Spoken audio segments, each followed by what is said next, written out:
Bismillahirrahmanirrahim. Assalamualaikum warahmatullahi wabarakatuh. اسمي فكري عاصم يعقوب، وفي هذا الفيديو سأقدم لكم عن ثقافة إندونيسيا.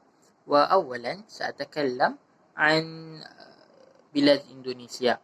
جمهورية إندونيسيا هي دولة أرخبيل، تعرف أيضا باسم سومطرة، وتقع بين البر الرئيسي لجنوب شرق آسيا وأستراليا، وبين المحيط الهندي والمحيط الهادئ. تقع إندونيسيا على حدود ماليزيا في جزيرة بورنيو، وبابوا غينيا الجديدة أو بابوا نيو غيني في جزيرة بابوا، وتيمور الشرقية في جزيرة تيمور. وتشمل الدول المجاورة الأخرى سنغافورة والفلبين وأستراليا والأراضي الهندية في جزر أندامان ونيكوبار. العاصمة والمركز الإداري لإندونيسيا هي جاكرتا. تشكلت ثقافة إندونيسيا من خلال التفاعل الطويل بين العادات الأصلية والتأثيرات الأجنبية المتعددة.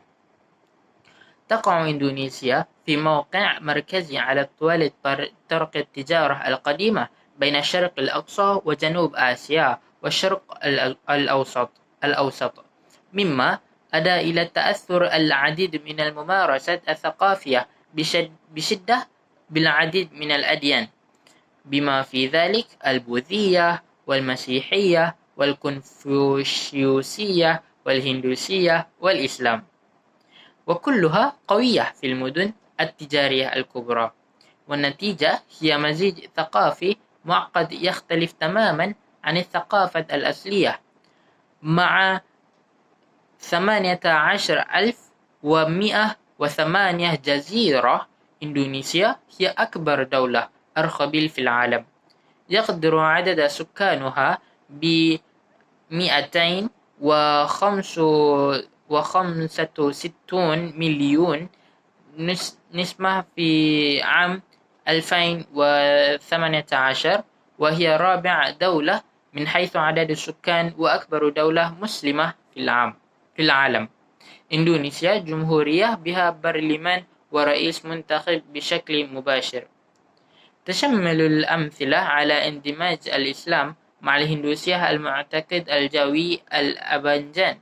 تحتوي الرقصات البالية على قصص عن الممالك البوذية والهندوسية القديمة، بينما توجد أشكال الفن الإسلامي والهندسة المعمارية في سومطرة، وخاصة في منطقة مينانكابو وأتشه. يتم الجمع بين الفن التقليدي والموسيقى والرياضة في شكل من فنون الدفاع عن النفس يسمى بنشاء سيلات.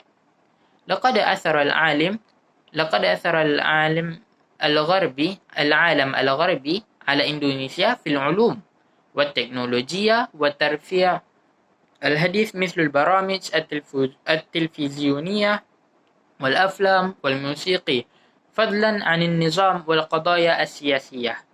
أثرت الهند بشكل ملحوظ على الأغاني والأفلام الإندونيسية، وهناك نوع شائع من الأغاني وأغنية دangdut الهندية الإيقاعية، والتي غالبا ما تختلط بالموسيقى الشعبية العربية والملايو. على الرغم من تأثير الثقافة الأجنبية، لا تزال بعض المناطق الإندونيسية النائية تحتفظ بالثقافة الأصلية فريدة. لا تزال مجموعة العرقية الأصلية من تاوي وعسمت وداني ودايك وتوراجا وغيرهم كثير يمارسون طقوسهم العرقية وعاداتهم وارتداء ملابسهم التقليدية. أكتفي بهذا القدر،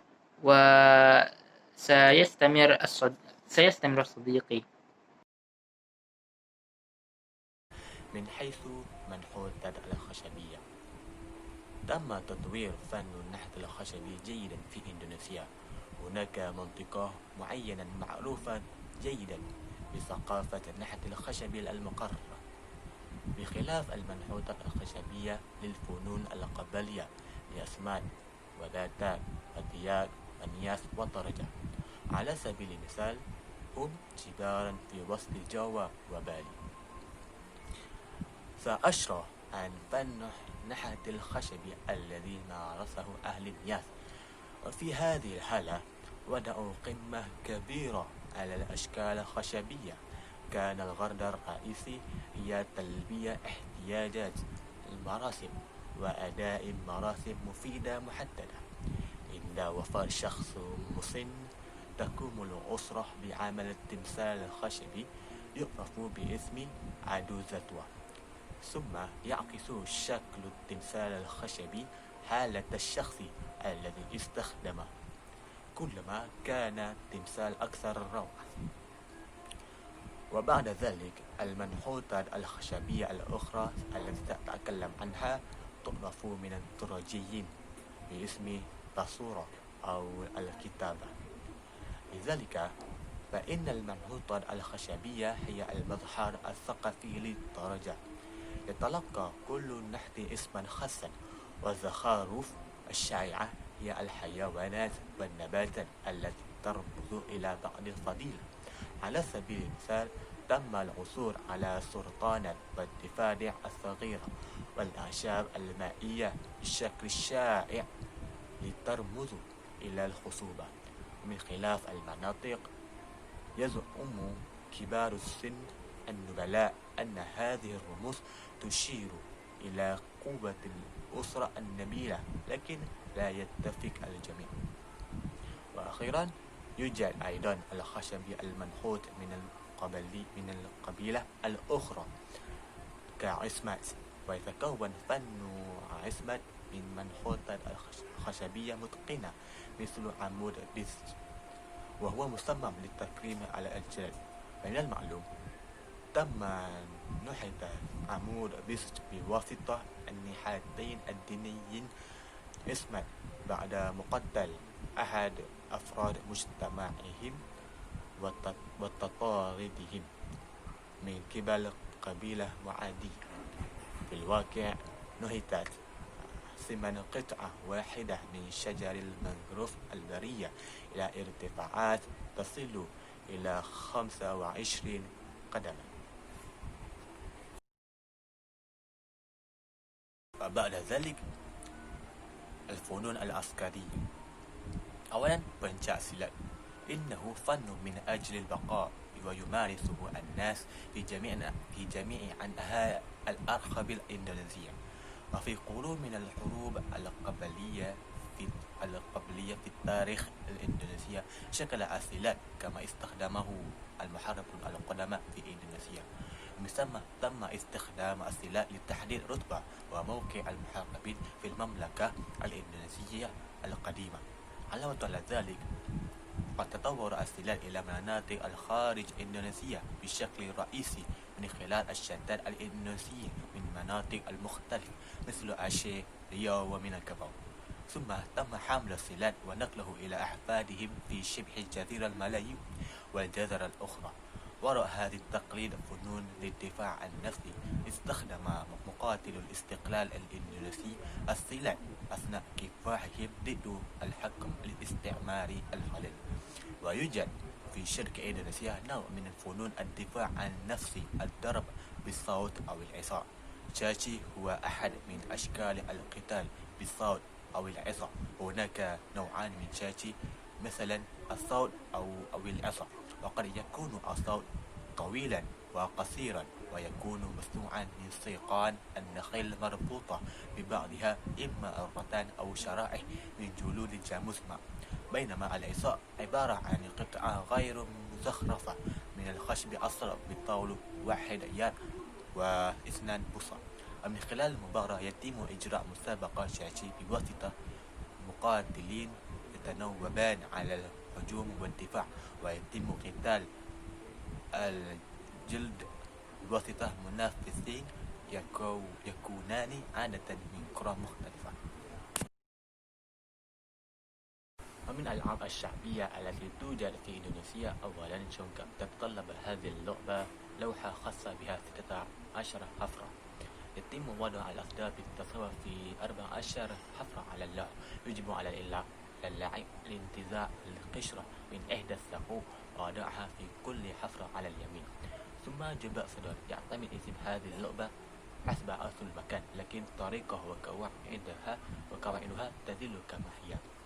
الغرض من هذه اللعبة هو العمل كفريق بين الحراس حتى لا يخرج الخصوم من مواقعهم. ثم الفيل، النمر، الإنسان. يلعب هذه اللعبة الشخصان إنه مشابه لمقص حجر ورأس في اليابان والصين. لمعلوماتنا، إن أجزاء من أعضاء اليد التي تتورط في هذه اللعبة على النوع التالي: الإبهام فيل، والسبابة إنسان، والخنصر النملة. شكرا. السلام عليكم ورحمة الله وبركاته. اسمي محمد إيزاء بن صبري، والآن سأقدم لكم وسأواصل أن الثقافة في إندونيسيا، يعني أن المأكولات وهندسة المعمارية والملابس. فأولا يعني المأكولات في إندونيسيا. يتناول معظم الإندونيسيين الأصليين الأرز كطبق رئيسي، مع مجموعة واسعة من الخضار واللحوم كأطباق جانبية. ومع ذلك في بعض أجزاء البلاد مثل إيريان جاير وأمبون يأكل غالبية الناس ساغو، يعني ساغو، نوع من التابيوكا، والبطاطا الخلوة، يعني سويت بوتيتو. في بعض الأماكن يأكل الناس بيمبيك، وهو نوع من الأطباق الإندونيسية التقليدية، وكذلك رندا. اكتسب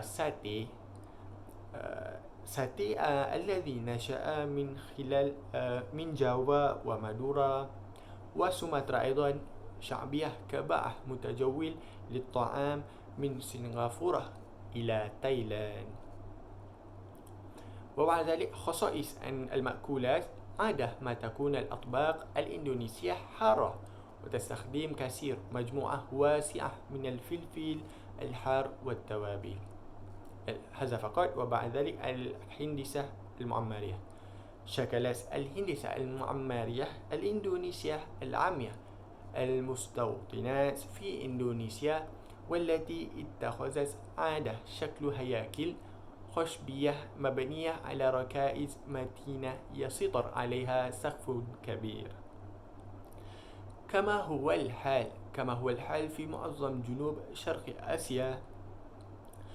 تم بناء العمارة التقليدية العامية في إندونيسيا على ركائز متينة، مع استثناءات مهمة لجاوا وبالي. المنازل الطوالة البارزة هي تلك الخاصة بشعب داياك في بورنيو، ورمة غندang لشعب مينانكاباو في غرب سومطرة، ورمة بولون لشعب باتاك في شمال سومطرة، وتونكونان لشعب توراجا في سلاويسي. غالبا ما تكون أسطح السرج الضخمة ذات الحواف الكبيرة، مثل منازل باتاك وتونكونان في توراجا، أكبر من المنزل الذي تؤييه. أشهر الأزياء الوطنية في إندونيسيا هي الباتيك وكبايا. الآن عن الملابس. ويوجد أيضا الباتيك وكبايا، وكلاهما في البداية من الثقافة الجاوية والبالية، والتي تبرز في الثقافة الجاوية والسندانية والبالية.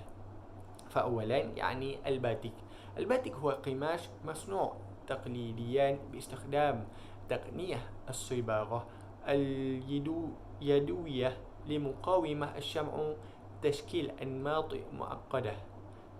اليوم قمصان الباتيك التي يرتديها الرجال في إندونيسيا، خاصة في جاوا، عند ما يتم ارتداؤها خلال المناسبات الرسمية.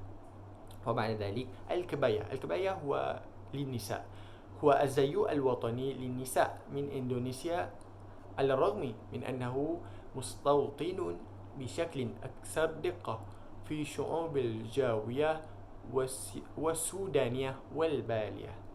أحيانا يكون مصنوعا من مادة شفاقة مثل الحرير أو قطن الرقيق أو النايلون أو البوليستر شبه الشفاف، مزين بتطريز الديباج أو تطريز الأزهار.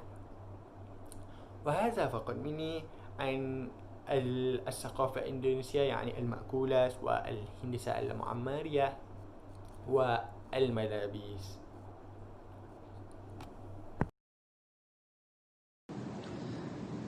الآن سنواصل إلى موسيقى إندونيسيا. كما عرفنا إندونيسيا هي موطن أولئك الجزر من جزر جاوا وسومطرة وبالي التي يتم تسجيلها بشكل متكرر.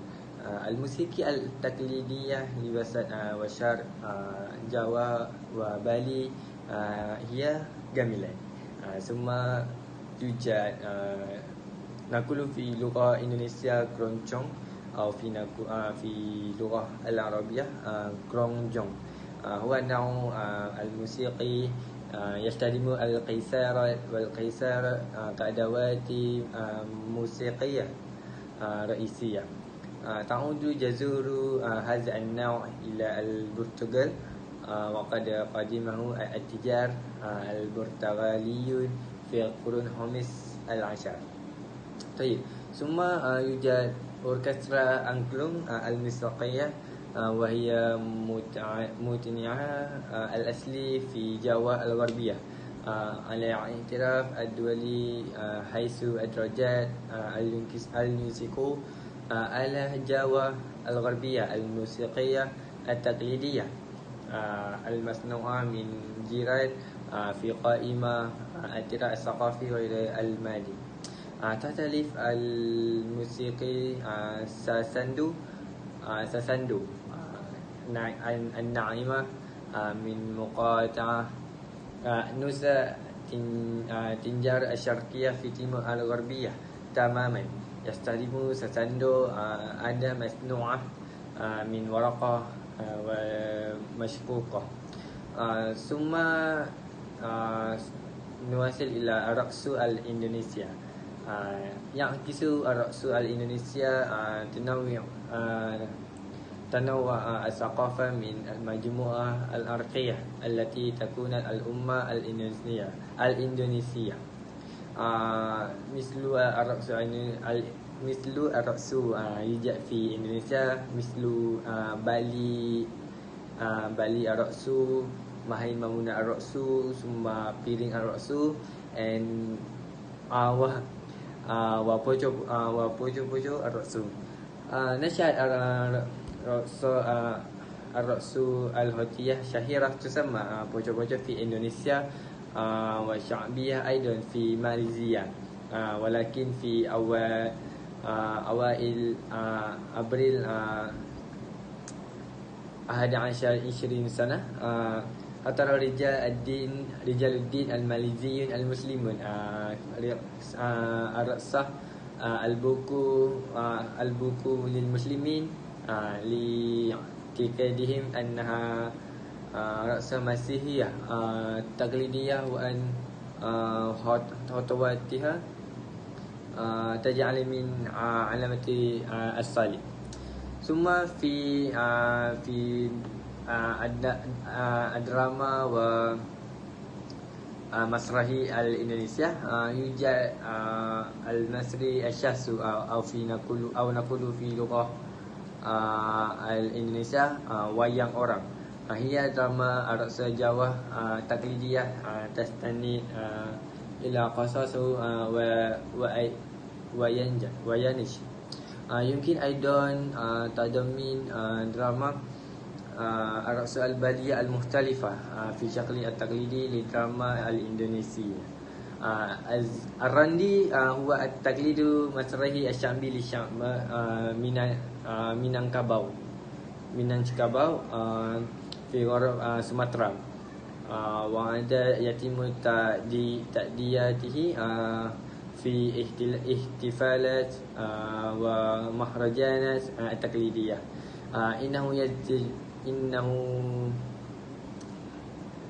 هذا فقط مني. شكرا.